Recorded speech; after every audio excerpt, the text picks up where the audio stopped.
نتمنى تكونوا كلكم بخير وعلى خير، ونتمنى يلقاكم هذا الفيديو وانتم في اتم الصحه والسلامه والعافيه. فشكرا لكم على الدعم والاشتراك. والان نمر مباشره لقصه فاطمه الزهراء وما جرى لها مع رجلها. السلام عليكم، سميتي فاطمه الزهراء. انا واحد البنت اللي تربيت في عائله عاديه، قريت وخدمت وتزوجت بواحد السيد اللي كانوا قدموه ليا واحد الصديقات ديالي. هاد السيد هذا اللي تزوجت به كان انجينيور في فرنسا، ودخل المغرب باش يدير بروجي ديالو وبغى يتزوج ويستقر في بلادو. فجمعتني به القدره الالهيه وتزوجنا وولدت معاه 2 بنيتات وولد. من نهار تزوجت به وهو كيطلب مني واحد الطلب، كيقول لي الا لقيتي يا فاطمه الزهراء كيفاش ديري، غير حبسي الخدمه وربي وليداتك، لانه هو بالنسبه ليه التربيه ديال الاطفال اهم من الخدمه واهم من اي حاجه في الدنيا. حتى انا مؤمنه بان التربيه مهمه بزاف، ولكن كنقول مع راسي الانسان يقدر يدير بزاف ديال المسائل في وقت واحد، وتقدر المراه تكون كتربي وفي نفس الوقت زوجه وفي نفس الوقت عامله على برا. الا كانت المراه انسانه منظمه راها تقدر توصل لهذا الشيء كله. وانا كنت متعلقه بزاف بخدمتي، وكنت كنخاف نحبس الخدمه وندم شي نهار. هو في الصراحه واحد الانسان اللي كان مزيان، ما كانش بخيل، وكنت عارفه بانني الا حبست الخدمه ما غيخصني معاه حتى شي خير. هذه كنت متاكده منها. والتعلق ديالي بالخدمه ما كانش على ود الفلوس وصافي. انا كنت كنستمتع بالعمل ديالي، وكنشوف بانه انا من النوع ديال العيالات اللي ضروري خاصها تخدم، وإلا ما خدماتش غتحس بانه شي حاجه ناقصه في حياتها. الصراحه راجلي واخا شافني رفضت ما يأسش، كل مره كان كيقول لي نفس الشيء. وقتاش ما ولدنا وليداتنا، وقتاش ما كانت عندنا مثلا شي مشكله، كيفكرني بديك الشيء اللي باغيه هو، وكيقول لي شوفي الظروف كيف دايره والوليدات محتاجينك، اشنو ظهر ليك تحبسي الخدمه وتقابليهم. راني بغيتك تفرغي لدارك ولوليداتك، والحلم ديالي هو انني ندخل للدار ونلقى وليداتي مع ماماهم في الامان وما ناقصهم حتى شي خير. انا في الصراحه دائما كنت رافضه، وكنحاول في نفس الوقت انه يكون عندي واحد التوازن في داري وما تكون حتى شي حاجه ناقصه، باش ما يلقاش عليا شي سبه ويزيرني من هذه النقطه. من ناحيه ديال النظام كل شيء كان خاصني يكون هو هذاك، من ناحيه ديال انه كرجل ما كان خاصو ينقصوا حتى شي حاجه، كنت راده البال لهاد النقطه هذه. وليداتي الحمد لله مراقباهم ومتفوقين كلهم في الدراسه. الصراحه هاد الشيء كله اللي كنت كندير ما يقدرش الانسان يحققه بسهوله، وكنت كنضرب تماره ديال بصح ونفيق انا الاولى ونعس انا الاخرى، وثلاثه ديال الوليدات ماشي سهلين، زائد الخدمه اللي عندي على برا. هادشي كله غير باش تكون حياتي متوازنه، ويكون الحضور ديالي في الدار كيوازن الحضور ديالي في الخدمه، ما يكونش عندي غياب في الدار ديالي. تخيلوا لدرجه انه السبت والحد الناس كيرتاحوا في هاد اليومين، انا ما عمري ارتحيت فيهم. انا كنت كنظم فيهم داري وكنقاد فيهم الامور ديالي وكنراقب فيهم وليداتي.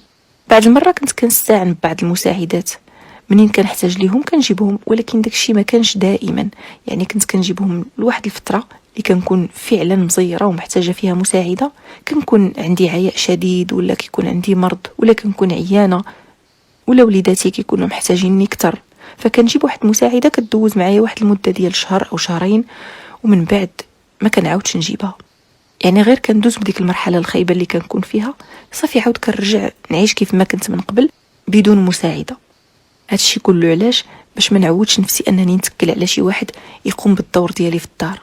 دائما كنت كنبغي الامور تكون كيف ما بغيتها انا، وندير كل شي بيدي، لا في الصغيره ولا في الكبيره.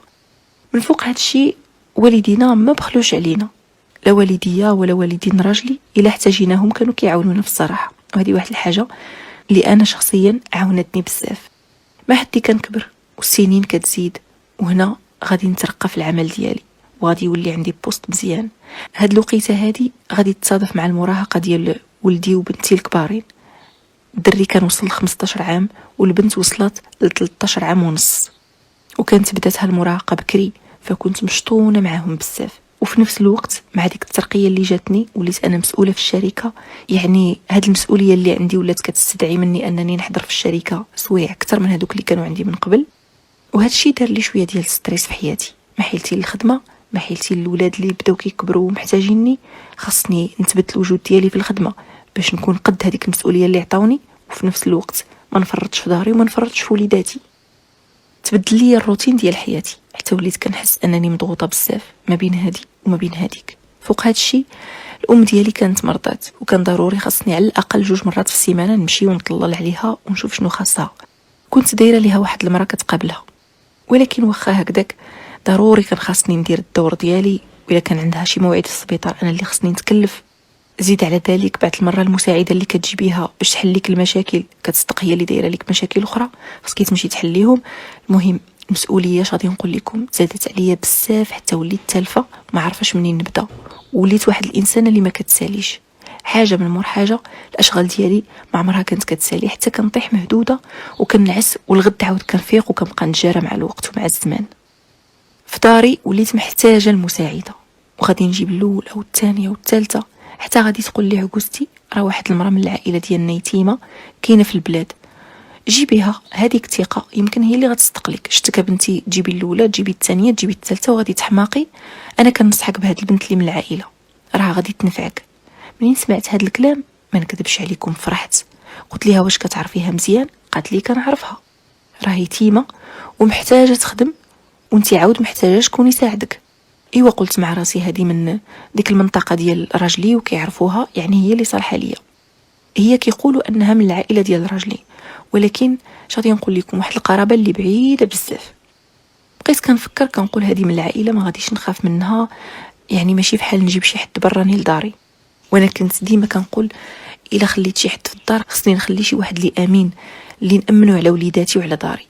منين هضرات لي عكوستي على هاد البنت قلت ليها صافي راه بغيتها غير عتقيني بها. قالت لي وخليني نمشي للبلاد ونجيبها تجلس عندي واحد الوقيته بحال الا جبتها زعما غير نساريها ونشوفها شويه المدينه كيفاش دايره، وجينتي وشوفيها عندي وتقدري تديها معاك للدار باش تعاونك. قولي ليها يلا تمشي تعاونيني في شي حاجه وجربيها، وإلا عجباتك هي هذيك ديك الساعه عاد نفتحها في الموضوع وتبدا تخدم عندك. الا ما عجباتكش بلا ما نقول ليها حتى شي حاجه ما نتحشم معاك ما نتحشم مع العائله. قلت ليها واخا حتى هذا كلام عندك الحق. مشات عكوستي لبلادهم وجابت البنت فاش جات بانت لي انسانه درويشه، واحد البنت اللي ضحوكيه في نفس الوقت ساكته، يعني كتسكت ومنين كتهضر كتقتلك بالضحك. واحد البنت اللي بعقلها وحادقه حادقه حادقه لواحد الدرجه كبيره. البنت كانت في عمرها 21 عام، ولكن تهضر معاها تقول هذه في عمرها 60 عام بقوه ما كانت، يعني بعقلها وعارفه اشنو كدير ومطوره. هاد البنت هادي فاش جات وفاش شفتها عند عكوستي عجباتني بزاف.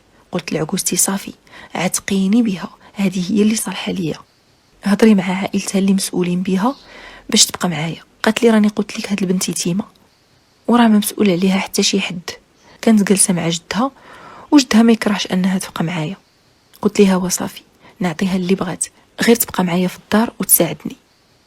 انا اتفقت مع عكوستي على هادشي كله بلا ما نقولها لراجلي، حيت بالنسبه ليا هاد المسائل ديال المساعدات شي حاجه اللي ما عمر راجلي يدخل فيها وما كتهموش بصراحه. ايوا منين قلتها ليه ما عجبوش الحال، قال لي هادوك الناس صعابين وهادوك الناس حنا قاطعين معهم العلاقه من شحال هادي. ما عرفتش كيفاش الوالده حتى ناضت كتهضر معاهم وكتعامل معاهم. ما فراسيش انا هادشي كله، ما شورتيش معايا. قلت ليه انا ما سحابليش بانك ما غاديش تبغي، انت كيف ما موالف كنتكلف انا بالمساعده كنجيبها ما عجبتنيش كنقول لها ما تبقيش تجي، ما عمرك دخلتي في هذا الشيء. قال لي لا ولكن هاد الناس انا كنعرفهم وكنسمع عليهم وهذه من بلادنا، كيفاش بغيتيني ما ندخلش؟ قال لي شنو غادي نقول لك، هاد الناس هادو حنا قاطعين معاهم العلاقه حيت كان جدي عنده مشاكل معاهم والناس كلهم كيعاودوا عليهم انهم ما مزيانينش. انا راه ما خاصني مشاكل مع عائلتها وما خاصني مشاكل مع جدها.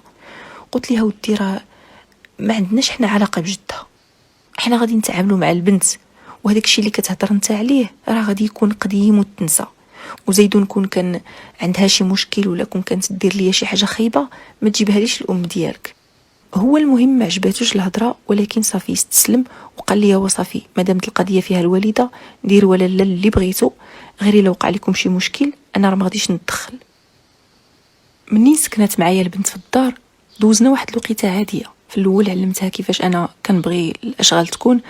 ايوا فرحت بزاف بها لانني وليت كنعول عليها وديك الشيء اللي طلبته منها كان كيدار. وفاش كنجي من الخدمه كنت كنلقى داك الشيء في داري هو هذاك كيف ما كنبغيه، ما كتزيد ما كتنقص من راسها. وانا هادشي اللي كنت باغيه في الصراحه. كنت انا كنقول لها منين توصل 5 ديال العشيه حبسي كل شيء، صافي هذاك الوقت غيولي ديالك ديال الراحه ديالك. وانا ما كنحملش بنادم يبقى كيخدم النهار ومطال من الصباح حتى الوقت يمشي ينعس بالليل. هي كانت كتقول لي واخا صافي الخمسة نحبس، ولكن في نفس الوقت الا احتاجيت شي حاجه كتجي منها لذاتها وكتقول لي غادي نعاونك وما نخليكش حاصله في الشغالات. انا بصراحه كنت كنقول ليها هكذا حيت بالنسبه ليا الخمسة فاش كنوصل لداري هنا كتبدا المهمه ديالي، كتبدا المهمه ديالي كزوجه وكأم، وخصني انا نقابل داري، كنلقى داري نقيه، كنلقى كل شيء في بلاصتو. فبالنسبه ليا راه دارت بزاف ديال الحاجات صافي بامكانها ترتاح وانا نكمل الباقي. ايوا الامور كانت كتبان مزيان بيناتنا وكنا متفاهمين. راجلي ديما ما كانش عاجبو الحال بها، وقتاش ما دارت شي حاجه ما كانش كيحملها ديرها، وديما كان كيقول لي ما كيعجبنيش البراني في الدار، فكنت كنحس بيه ما كانش كيحملها. انا اش غادي نقول لكم، فاش كانوا كيجيو لعندي مساعدات اخرين كنت ديما كنحاول انني ما نخليش راجلي مع المساعده بزاف. ما عند الراجل ما يدير مع المساعده، هذه هي الفكره ديالي. ولكن هذه بما انها من بلادهم وبما انه ما كانش كيحملها اصلا ما كان عندي غرض، ما كنتش كنلاحظ لهاد التفاصيل ونقول ايوا راهم غير بجوجهم في الدار اجي نتصل به يجي لعندي باش ما يبقاش غير هو وياها. لا لا، ما كنتش كنرد البال لهاد الحوايج، ما كنتش حاضياه ولا حاطه عليه ولا كنحاول نتفادى انه يتلاقى بها الراس في الراس.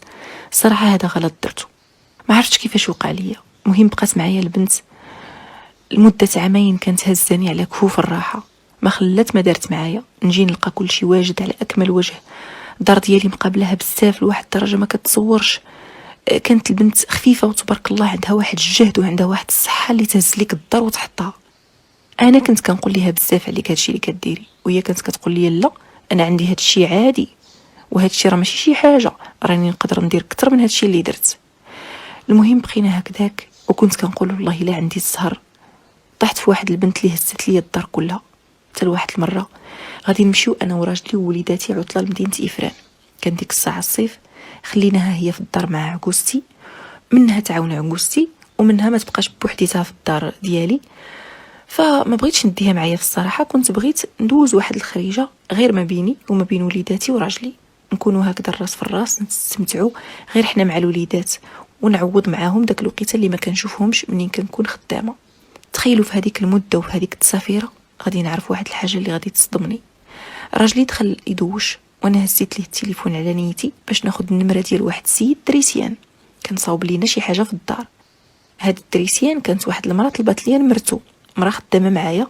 قبل ما نمشي عطله قالت لي شوفي ما تنسينيش عفاك فاطمه الزهراء، صيفطي لي النمره ديال ديك الدريسيان راني محتاجاه بزاف. انا ما صيفطتوش ليها، تلاهيت مع شديت انا العطله ديالي الجمعه، السبت سافرنا. ديك النهار بالضبط قلت اجي نصيفط للمراه النمره باش ما نبقاش متبوعه بها وباش ما ننساش. هزيت التليفون غير باش ناخذ النمره ديالو من التليفون ديال راجلي، حيت هو اللي كان محتفظ بالتليفون ديال التريسيان عنده. شويه كنلقى السيد كيهضر مع واحد النمره، ديك الاسم اللي داير ود ليك الرقم ثار انتباهي، داير لها اسم اكس. جيت انا بركت ودخلت نشوف مع من تيهضر، لقيتو كيهضر مع وحده وتيقول ليها المجيه بلا بيك الافران ما كتسوى حتى شي حاجه، ما كرهتش تكون كنتي انتي اللي معايا وانتي اللي تجي معايا ومع الدراري ماشي مرتي. عرفتو تصدمت، وتصدمت ديال بصح. بقوه الصدمه ما تيقتش داكشي اللي كنت كنقراه، بقيت كنقرا الميساجات وكنرجع للقدام باش نفهم مع من كيهضر السيد. وغادي نتفاجئ وغادي نفهم من خلال هضرته معها انه للاسف كيهضر مع المساعده ديالي. تصدمت وظهر لي العجب، البنت صغيره يعني صغر منه بزاف، ومع ذلك كيهضر معها وداير معها علاقه، هي صغر منه بكثر من 20 عام. اش غادي نقول لكم، راه الصدمه ديالي ما تقدروش تخيلوها. هو خرج من الدوش ولقاني غير كنبكي وكنغوت، لقاني حالتي حاله. ديك الساعه واخا نبغي نخبي طبعا ما يمكن ليش نخبي. من بعد ما اكتشفت انا داك الخيانه وجا لقاني بحال هكذاك، بقى كيعتذر ليا وقال لي هادشي راه ما كاينش منه، وراه البنت غير مريضه وراه كيعرفها يتيمه، وكنت كنحاول نواسيها ونتعامل معها بحال هكذاك باش نخفف عليها ديك البعد ديالها على جدها وديك الفراق ديالها مع والديها اللي توفى وخلاوها يتيمه، وراه كيعرفها البنت عندها مشاكل اسريه، وراه حكات ليا شحال من حاجه خايبه وانا كنتصنت ليها. المهم بقى كيحاول انه يبرر ديك العلاقه ديالو بها، وكيحاول انه يبين لي بان ما كاين بيناتهم حتى شي حاجه من غير انه كيواسيها زعما وكيوقف معاها. قلت ليه ما تحابليش غادي تنزل حتى لهذا المستوى. وفعلا السيد قاري وعنده واحد الخدمه زوينه، كلشي كيحترمو، كيفاش ينزل لهذا المستوى ديال ديك البنت؟ يعني واحد البنت اللي ماشي من المستوى ديال راجلي ولا من النيفو ديالو، كيفاش حتى يدير علاقه معاها؟ وانا اللي شافني يعني وبشهاده الجميع كيقول بانني مراه زوينه ومهليه في راسي ودائما كنهتم بالمظهر ديالي، كيفاش الراجل يخلي مرته ويشوف بنت اخرى اللي جالسه معاهم غير مساعده؟ عرفتو راه تصدمت وشبعت بكا، وحسيت براسي دخلت لواحد الورطه كبيره بزاف. من بعد انا طبعا ما قدرتش نصبر، الكرامه ديالي ما سمحتليش نجلس، هزيت ولادي وهزيت ليه الطوموبيل وخليته بحال هكذاك في افران، وزدت مشيت رجعت لداري. مشيت لداري وبديت كنغوت وكنهرس وكندقدق فيها، ما حسيتش براسي، جاتني واحد الهستيريا وبديت كنغوت بربي اللي خلقني. عيطت لخويا قلت ليه دابا تكون عندي، جا وشاف شنو واقع وحكيت ليه كل شيء. ولادي ما عرفوا باش تبلاو، ولدي الكبير فهم بان الاب ديالو خانني ولكن ما كانش عارف معاه منين جا خويا بقى كيقول لي انا على الشيطان، هادشي راه ما كيدارش، كلشي كيتحل بالعقل، اشنو كديري ياك زعما انت هي اللي كنقولوا عليها بعقلها، اشنو هادشي اللي درتي في راسك وفي ولادك خليتيهم يشوفوا هاد الحوايج؟ ايوا خويا حيد لي الدراري وقال لي غادي نديهم ونخليهم في الدار وانتي ارتاحي شويه غادي نرجع عندك. مهم خدا الدراري ومشى، ومن بعد فعلا رجع لعندي، جلس معايا واحد شويه بقى كيواسيني انا حتى لقاني عاوتاني نوضت لبست حوايجي وغاديه كنجري لعند عكوستي. ما بردات ليش وخصني نهضر معاها، بغيت نهضر مع عكوستي وفي نفس الوقت نشوف هذيك البنت اللي دايره فيا هاد الحاله ونعرف منها علاش دارت فيا هاد الشيء. وانا درت فيها غير الخير، خدمت ليها خالها في واحد الشركه وجدها كنت مهليه فيه لواحد الدرجه ما كتصورش. ما خاصنيش نقول هاد الشيء، داك الشيء كيبقى بيني وبين الله، ولكن داك الخير اللي درتو فيها راه عمر شي واحد ما يدير فيها بحالو. يعني هذاك الخير ما دارتوش فيها حتى عكوستي اللي هي من عائلتها. كانت عكوستي كتشوفني كنصيفط لجدها المنضه كل شهر، كانت كتشوفني كنشري الحوايج لعائلتها والناس اللي عزازين عليها ونعطيهم ليها تصيفطهم ليهم. كانت كتقول لي يا بنتي بركه عليك، انت راكي كتخلصيها وهي راه كدير واحد العمل في دارك ومخالصه عليه، بركه ما تضيعي في الفلوس، بركه راكي حنينه اكثر من القانون. وهادشي اللي كديري مع البنت راه بزاف وراها تقدر تطمع وتصر. وانا ما كنتش كنسمع لهاد الهضره ديال عكوستي وكنقول ليها البنت هزاني على كفوف الراحه، البنت كتعامل معايا مزيان وكتسمع لي لكلامي وتستاهل اي حاجه درتها معاها. ندمت علاش ما سمعتش الهضره ديال راجلي من الاول منين قال لي بانهم هذوك الناس صعابين، فعلا صعابين. كيفاش ديري هادشي كله مع شي وحده وتغدرك في دارك وتدور ليك براجلك؟ منين هزيت راسي ومشيت لعند عكوستي ودرت لديك البنت فضيحه بقيت كنغوت، عكوستي تعاطفات معايا وقالت ليها دابا تهزي حوايجك وتمشي في حالك للبلاد، ما عمري نعاود نشوفك هنا، سيري لعند جدك. ايوا مشات السيده وغادي دير واحد الكارثه اللي عمرها طاحت لي على بالي. فاش وصلت لعند جدها وقف معاها واحد خالها، واش ضربت راسها واش ضربها شي حد في الطريق. المهم هذاك خالها هزها ومشاو قدموا بينا واحد الدعوه، قال لك سيدي انا ضربتها وعنفتها وصفتها لدارهم مضروبه ودايرين شهاده طبيه كتثبت على انها جات لعندنا مغتصبه، وقال لك راجلي هو اللي اغتصبها وانا هي اللي تكرفست عليها وضربتها. فعلا المشكله كبرات وغادي نوليو في المحاكم وغادي نوليو في اغتصاب وفي تهم قدها قد السخط. راجلي بقى كيحلف وكيقول عمري قربت ليها، وهما على حساب الكلام ديالها هي وعلى حساب ديك الشواهد اللي قدموا قال لك الاغتصاب كان غير في ديك النهار اللي خرجت فيه من داري، وهذاك النهار اللي ديكلارات هي فيه ودارت الشهاده الطبيه راني خليت راجلي يعني في افران، فما يمكنش يكون هو مول الفعله. ما عرفناش واش البنت كانت اصلا مغتصبه وكان عندها مشكل وزوروا الشهاده الطبيه ولا داروا شي حيله باش يلصقوا ديك الشيء في راجلي ولا يبينوا على ان ديك الشيء وقع ليها في النهار اللي خرجت فيه من عندنا، ولا فعلا تعرضت لشي حاجه قبل ما توصل لدارهم، اولا مشات بالرغبه ديالها مع شي حد قبل ما تدخل دارهم. هادشي انا ما عرفتوش وما يمكن ليش نعرفه، هذا كيبقى سر ولغز ما يمكن يحلو الا البنت اللي تعرضت لهاد الشيء واللي دارت بينا هاد الشكايه. اش غادي نقول لكم، انا دفعت الدعوه ديال الطلاق مع راجلي وتفارقت معاه، ولكن من بعد دخلوا العائله وردوني لداري وقالوا لي هاد الشيء راه ماشي ديالكم، وهذه برهوشه ضحكت عليكم، وكون كانت انسانه مزيانه ما تدعيكمش، هانتوما كتشوفوا شنو واقع. اذا مادام تقادة دير هاد الشيء كله فهي اللي جرات راجلك لهاد الحوايج، وراجلك ماشي ديال هاد الشيء، وكون كان ديال هاد الشيء كون حصلتيه من شحال هادي مع وحده وجوج وثلاثه. لان الراجل اللي تيكون عينو زيغه راه تتحصلو مرتو مرارا، ماشي حتى كيكبر وليداتو ويوصلوا للمراهقه عاد تبان ليه في هاد الحوايج. المهم رجعت انا وياه، ولكن عايشين في واحد الطلاق عاطفي كيف كنقولوا، عايشين هو في بيت وانا في بيت، عيشه ديال العديان اللي ما تبغيها حتى لشي حد. ما متفاهمين انا وياه دابا حتى في شي حاجه، ما كنهضروش اصلا مع بعضياتنا باش نتفاهموا، كل واحد فينا تياكل بوحدو. بعض المرات كيقول لي ولدي الكبير الا كنتو راجعين غير باش ديروا فحال هاد الحوايج وتعيشونا في هاد الحاله، كون بقيتو مطلقين حسن. نتوما رجعتوا باش تلموا هاد الاسره، ورجعتوا على اساس نوليو عايشين كيف ما كنا من قبل، وراه حنا بغينا ديك الحياه، ما بغيناش هاد الحياه هادي جديده. الا غادي ترجعوا بهاد الطريقه راكم غير غادي تدمرونا اكثر واكثر. انا كنقول ليه ولدي هاد الشيء اللي قديت عليه، وانا ما قادراش ندير شي حاجه اكثر من هاد الشيء. نتوما هذاك باباكم، يعني عندكم عادي يغلط وترجعوا تعيشوا معاه بشكل عادي، ولكن انا ما قداش نسمح ليه. ويتي سمحت ليه بفمي وقلتها، ما نقدرش نسمح ليه في قلبي.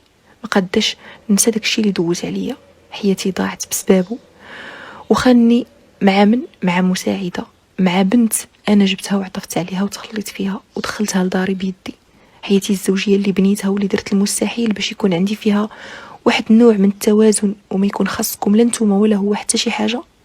ضيعها لي كلها في رمشة عين، ضيعها هو وبرهوشه، ونقولوا البرهوشه ما عارفاش وما نديرش عليها اللومه غير بوحدها، حيتاش اصلا هذه ماشي حياتها اللي ضاعت، يعني هي ما خاسره والو، ولكن هو مول العقل اللي كان خاصو يفكر. واخا كون كاع نقولوا هي اللي حاولت تدور به، كان عليه يدير عقله ويثبت ويعرف بانه الا دار غلط بحال هذاك غيخسر الاسره ديالو ويخسر كل شيء. انا اللي خسرت دابا، خسرت والسبب جوج ديال الناس ما فكروش في العواقب ديال داكشي اللي كانوا كيديروا. ايوا من بعد راجلي دور مع دوك الناس، يعني مع عائله البنت، وطيحات هذيك الدعوه ديال الاغتصاب. واخا راه هو قالك ماشي هو اللي مول ديك الشيء، ولكن كان عليه يدور معاهم باش ما يشوهش السمعه ديالو. انا قلت لعقوزتي، قلت ليها الا كان ولدك ما داير حتى شي حاجه خليو المسطره القانونيه تمشي، وهي غادي يبان ان شاء الله ديك التزوير ديالها وربي غادي يفضحها. اما راجلي قالك لا، انا المشكل ما بغيتوش يكبر وما بغيتش نعرض السمعه ديالي للخطر، وانا الناس الا ساقوا لي الخبر وكبر هذا الشيء غادي نتشوه، وما داير حتى شي حاجه خايبه وما عندي علاش نخاف، ولكن ما غاديش نبقى نتسنى حتى ينصفني القضاء. ايوا عقوزتي تصدمات واحد الصدمه كبيره، خصوصا من بعد ديك التهمه ديال الاغتصاب، وبقات كتجي لعندي كل نهار وتبكي وتقول لي بنتي اسمحي لي، انا هي اللي دخلت عليكم ديك المسخوطه للدار. انا مني شفت بان الايامات دازوا والناس اللي كانوا عندهم مشاكل توفاو والدنيا تبدلات، قلت صافي ديك الشيء القديم غادي نساوه ونبداو صفحه جديده. وهاد العلاقه اللي ولات عندي مع هاد الناس غادي نستغلها ونبدا نتعامل معهم مزيان ونجيب بنتهم تعاون ولدي. يعني هادشي اللي نويت، انا ما نويتش شي حاجه خايبه، وما سحبليش بان القباحه ديالهم بقات فيهم هكذا في الجينات ديالهم في الدم، يعني كيف ما كانوا خايبين من زمان بقاو هكذاك على نفس الحال. قالت لي غرقتك وغرقت ولدي ودخلته لواحد المشاكل ما عندهاش نهايه، وصلت ولدي حتى للدعوه، وصلته حتى للقضاء. ايوا كنقول لها منين انتي عارفه هاد الناس خايبين حتى لهاد الدرجه وينزلوا الباطل ويكذبوا على عباد الله ويديروا اللي ما يدارش؟ صراحه ما كانش عليك كاع تقترحي عليا باش نجيبها لداري، ولدك حضرني منها، ولكن منين شفتك انا تايقه فيها تقت فيها كيف ما انتي تقتي فيها. صافي هذا ما كان. انا ما كنحطش اللومه على عقوزتي، لانه واخا عقوزتي هي اللي جابتها، راجلي هو اللي غلط، وكيف ما غلط معاها كان ممكن يغلط مع غيرها. ولكن عقوزتي ديما كتلوم راسها وكتحس بان هي المسؤوله على هاد المشاكل اللي طاح فيهم ولدها. حكيت حكايتي للعبره باش نقول لكل انسان كيفكر غير في ارضاء الغريزه ديالو والرغبه ديالو. بغيت نقول ليه فكر في الناس اللي تابعينك، فكر في وليداتك، فكر في هذيك الاسره، فكر في السمعه ديالك. راه يقدر هضره صغيره مع شي شخص او لا خيانه ولو تكون بسيطه غير في ميساجات ولو غير في مكالمات تخرج لك على السمعه ديالك وتخرج لك على زواج سنين وانت كتبنيه. ما تخليش الشيطان يلعب بيك وما تستسلمش. راه الزنا شي حاجه كبيره ولكن كتبدا بتفاصيل وبمقدمات صغيره بزاف حتى كتوصلك لداكشي اللي كبير واللي ما يمكنلكش تخرج منه بسهوله. كانت هذه هي قصتي وهذه هي حكايتي. كنشكركم على حسن استماعكم.